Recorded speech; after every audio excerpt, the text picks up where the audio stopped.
As President of the United States, I will always support Jewish Americans, and I will always be a friend and a champion to the Jewish people. I have been.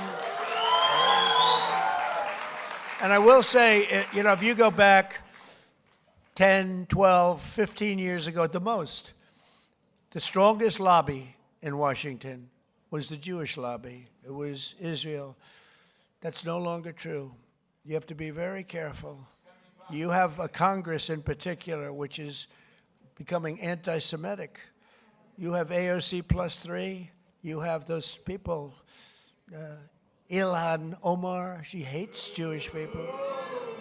And you have to be very careful because there's been a big change. You know, if you go back 15 years ago, I'm not Jewish, but my father was very friendly with many, many Jewish people, was honored by Federation. I would go with him to Federation of Jewish Philanthropies and many other things. And we grew up respecting and loving Jewish people. You know, you don't even think about it. In Brooklyn and Queens mostly. And my father didn't go to Manhattan. He never went to Manhattan from the standpoint. He could never understand how in Brooklyn you could buy a piece of land for $3 a foot and how in Manhattan you had to pay $1,000 a foot. He said, I can't get that. I don't like it. I like to buy it for $3. So it was different. It's a different thinking. In a way, I'm glad he didn't do that because he let me have some of that fun. And I had a lot of fun in Manhattan. We did great.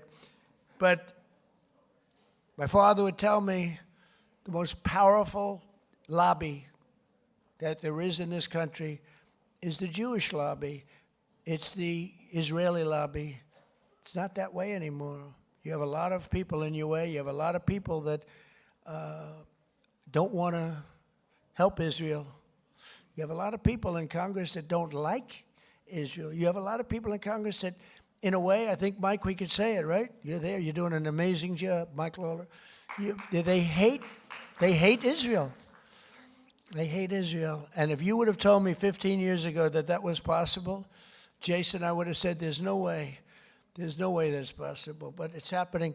And obviously, it's getting progressively worse. Less so in the Senate, but the Senate's starting also. You get glimmers, you know, when I'm in the back rooms talking to people, you get glimmers of statements that you say, whoa, where did that come from? So we have to be, Sid, we have to be very careful because bad things are happening. And then you see what goes on in Australia or October 7th. How about October 7th? And then you have people that deny it ever happened. How about the people that deny, like they deny the Holocaust,